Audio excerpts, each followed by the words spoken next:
문화를 이해하려면 왜 도량형을 알아야 할까요? 우리는 늘 세상을 잽니다. 배가 고플 때는 얼마나 남았지를 먼저 따지고 해가 기울면 지금 돌아가면 늦지 않을까를 가늠하지요. 굳이 자나 저울이 없어도 사람은 본능적으로 비교하고 판단합니다. 더 많고 더 적은 것, 충분하고 부족한 것, 빠르고 느린 것. 측정은 그렇게 문명보다 먼저 시작된 언어였어요. 숫자와 단위는 나중에 붙은 표기일 뿐이고 인간의 생존은 오래전부터 이미 가늠에 기대어 있었지요. 그런데 측정은 생존에만 쓰이지 않습니다.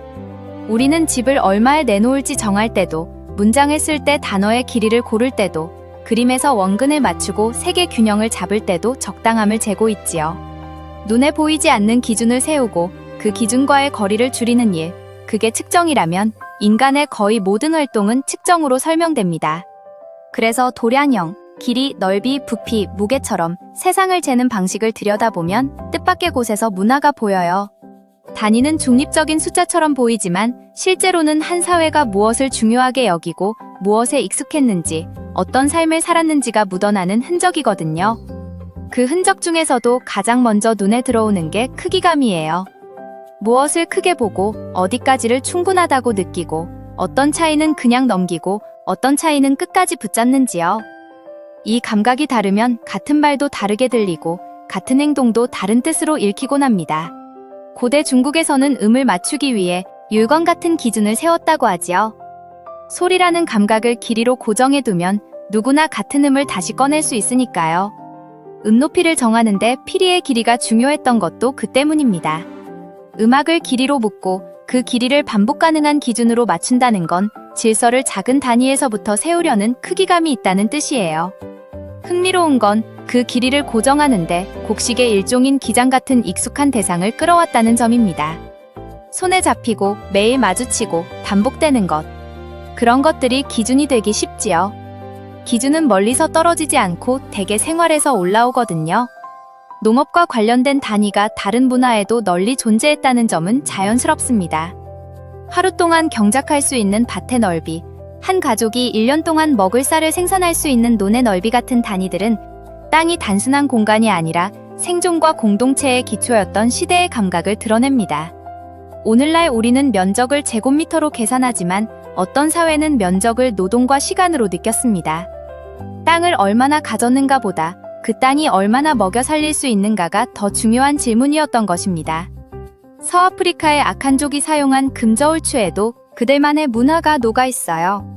저울추는 거래를 위한 도구였지만 그들은 거기에 동물과 여러 모양을 새겨 장신구처럼 쓰기도 했다고 하지요. 그 형상은 장식이 아니라 말이 되었습니다. 예컨대 표범 모양이 비가 표범의 가죽을 적셔도 점은 씻겨나가지 않는다 라는 속담을 전하는 식이지요. 본성은 환경에 따라 쉽게 변하지 않는다는 뜻을 측정 도구가 대신 말해주는 것입니다. 무게를 재는 도구가 믿음과 삶의 태도를 함께 담는 매체가 될 때 도량형은 단순한 기술이 아니라 문화의 문장이 됩니다. 금 자체가 가진 성질도 단위와 문화를 엮는 실마리가 됩니다.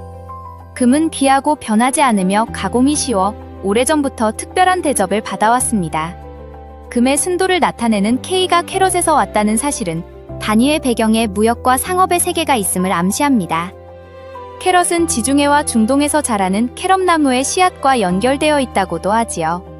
상인들에게 익숙한 대상이 측정의 기준이 되었을 가능성은 충분합니다. 게다가 씨앗의 무게가 비교적 일정하다는 점은 기준으로서 더없이 매력적이었을 것입니다. 한 손에 씨앗을 가득 쥐면 보통 24개였고 그래서 24K가 순금을 뜻하게 되었다는 식의 이야기는 오늘날 우리가 정확한 실험실에서 만들어졌다고 믿는 기준들이 사실은 손바닥 위의 생활감에서 출발했음을 상기시켜줍니다. 반대로 산업의 시작점은 종종 정밀보다 덩어리에 있습니다. 배럴이라는 단위가 그렇지요. 석유산업 초창기에는 석유를 나무통에 담아 옮겼고 배럴 술통이 사실상 운송의 기준이 되었습니다. 도구의 이름이 단위가 된 셈이에요. 여기서는 정확도보다 운반 가능한 한 덩어리가 더 중요했고 그게 산업문화의 크기감이었지요. 갤런도 재밌는 단서가 됩니다. 갤런은 시대와 용도에 따라 값이 달라지며 여러 갈래로 쓰였고 예를 들어 와인 갤런과 에일 갤런이 다른 크기였다고 알려져 있습니다. 같은 이름인데 크기가 다르다는 건 이 문화가 추상적 통일보다 생활 장면의 크기를 먼저 살았다는 뜻이에요. 무엇을 담느냐가 단위를 가르고 그 단위가 다시 생활을 규정합니다. 결국 도량형을 안다는 것은 환산표를 외우는 일이 아니에요. 그 사회가 세상을 어떤 크기로 살았는지 읽는 일이지요. 무엇을 크게 보고 어디에서 멈추고 어느 차이를 끝까지 따졌는지.